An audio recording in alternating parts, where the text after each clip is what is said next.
Hello friends, it's Cindy Brumbaugh from CindyLeeBDesigns.com, independent Stampin' Up! Demonstrator. Today I'm here to show you a beautiful card you could use for a birthday or for a wedding. As you can see, it has a neat pop-up design with a fun fold that allows the card to fit flat to go into an A2 sized envelope.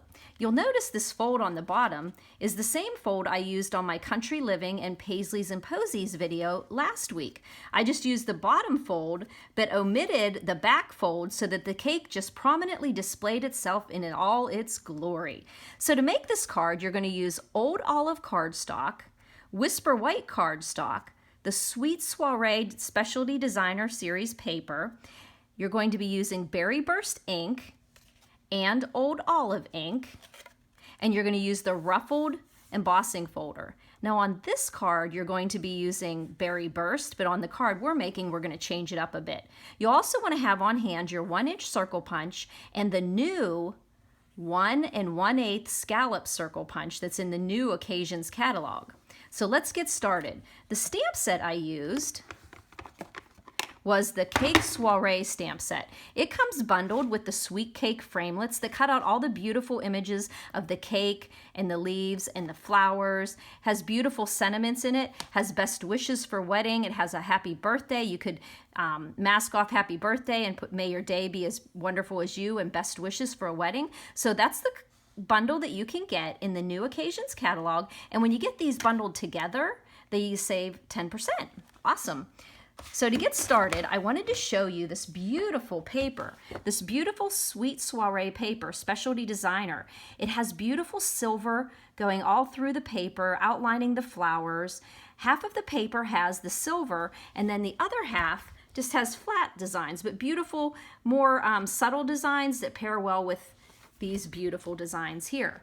So on this card, we're going to be using, in place of this one-dimensional here, we're going to be using this embossed silver paper from the Specialty Designer paper, Sweet Soiree. So we're going to be using that on this back one. So since we're using silver here, instead of using the Berry Burst, which would coordinate very lovely with this, we're going to be using the silver foil paper. And this silver foil paper you're going to cut to 3 1/4 by 2 to cut out the cake plate. And then if you have a 1 1/2 inch square, you're going to be able to cut out the pedestal for the cake. You're also going to need a 2 by 4 inch piece of Whisper White for the ruffled panel that the cake sits on. You are going to use a 2 by 3 1/4, not 3 1/3, 3 1/4 for the sentiment in the flower. So you'll be able to stamp your sentiment that you're going to punch out with a 1-inch circle punch, and then your flower that you'll be cutting out with the framelit. And you're also going to need a 3 by 3 piece of Whisper White, and that's what you're going to stamp your cake on.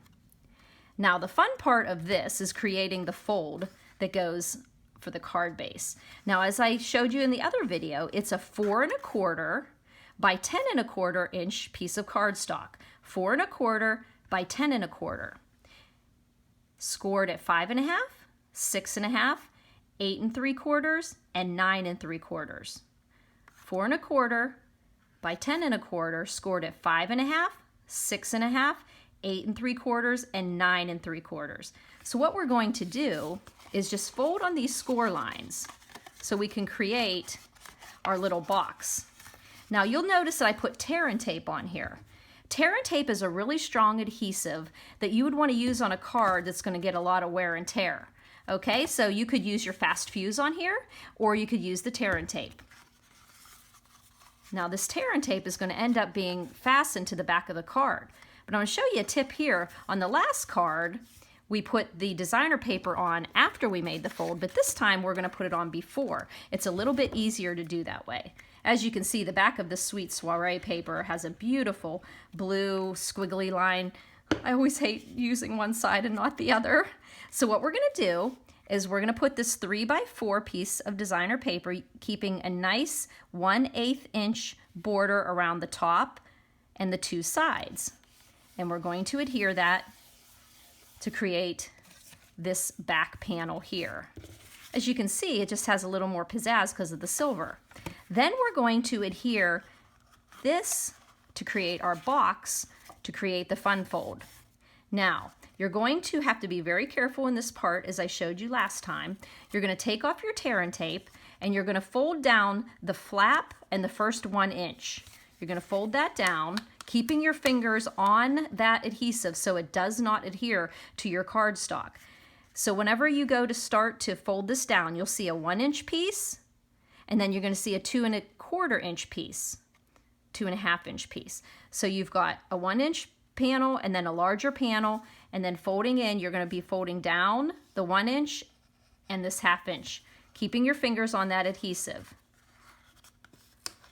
Okay, once again, take a quick look here. 1 inch, and then your next bigger one, and then you have a 1 inch and your flat adhesive. And then you're going to just lay this flat, keeping the adhesive, your fingers on the adhesive, and then lay it flat, and then burnish where the tab went. This is the hardest part of the card, because if you don't hold that adhesive down, you're going to stick the cardstock, and then you've got your fold.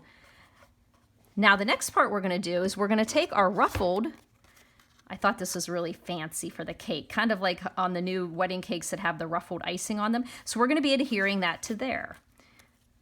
Once again, I'm using the Tombow glue. It has a little wiggle room and allows you to work a little bit longer with it. And we're going to put that ruffle right on there. You could also put the ruffle on at the same time that you put your designer series paper on, and then you don't really, but this is pretty sturdy and you've got a nice base to it, so it's easy to put on. Now I found that the easiest way to get the cake pedestal so that it's in proportion to on the card where you want it is I put down the cake stand first. So what I'm going to do is take my silver foiled cake stand, and I'm going to put some Tombow glue on my cake stand. And then I'm going to apply that, adhere it to the middle and to the bottom of my ruffled panel there. Whoop, see how it has a little bit of wiggle room there? Just get it right in the middle and a little bit up from the bottom. So now I'm going to use the cake stand, the cake plate that fits onto the pedestal, and I'm going to put some adhesive down here by all this lacy bottom part. And then I'm going to put it right about in the middle of the ruffled white. And then get it nice and adhered to the ruffle there with the glue. When I did this and I tried to put the stand on the pedestal, I was trying to figure out how to get it, and it kept wiggling on me, and I thought this was the easiest way. If you get this adhered and staying in place, and you get this adhered and staying in place, it all comes together. So then we used, see how pretty that silver is popping off with the silver in the paper?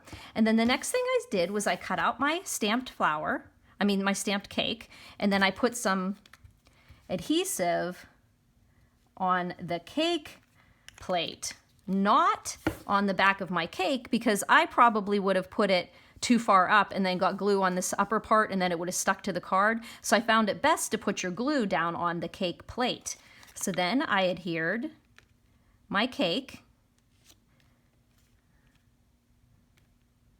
So now it's adhered.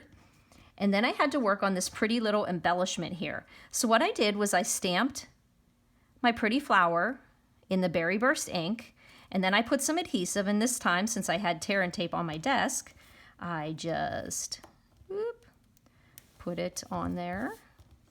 I love this tear and tape, but sometimes it's hard to get that little bugger off. Okay, okie doke, there we go.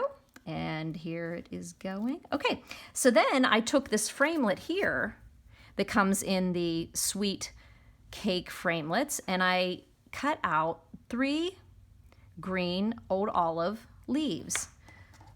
And then I just adhered them to the back of my flower. Whichever way you would like them to look, you just want to make sure that when you put them on your card, they're not going to go out past the card, so they have to stay in this plane of view here. So I put my 3 leaves on there. As you'll notice here, these leaves, I popped all the centers out, but on this card, I left them in, so it gave it some more dimension and texture there. So you can do it either way. So then I just put my leaves on the back of my flower, and then I took a dimensional, and I put 2 dimensionals on the back of my flower with the leaves. And then I just made sure my leaves weren't out past my card, and I just popped it on the side of the cake. So there we go. So all it needed was a little sentiment. Since I didn't know if I'd use this for a birthday or a wedding or maybe another special occasion, I just put the "For You" on there. And like I said, I used a 1-inch circle punch using the Berry Burst ink, and I put it on the 1 1/8 inch scallop circle punch that's new in the Occasions catalog. Put a dimensional on the back of that. You have a sweet little sentiment on the card. And if you wanted to, you could put another sentiment on the back of here. I just kind of like cards that aren't overly busy, so this one just seemed perfect for that amount. Now on the back of the card, now this one, I did choose to make this a birthday card. So what I did was use a 4-inch by 5 1/4 inch white panel, and then you would just adhere it here. Once again, it goes 1/8 inch around the top, the bottom, and both sides, and that makes it 4 inches by 5 1/4 inches, and all the measurements will be on my blog post for this card. And then I just used on this card some Berry Burst ink to put the sentiment for happy birthday, and then I took one of the stamps that was the cute little foliage with open berries that kind of mimics these on the die cut here, and I just stamped those on the side. So there you go, a card that's worthy of being popped up.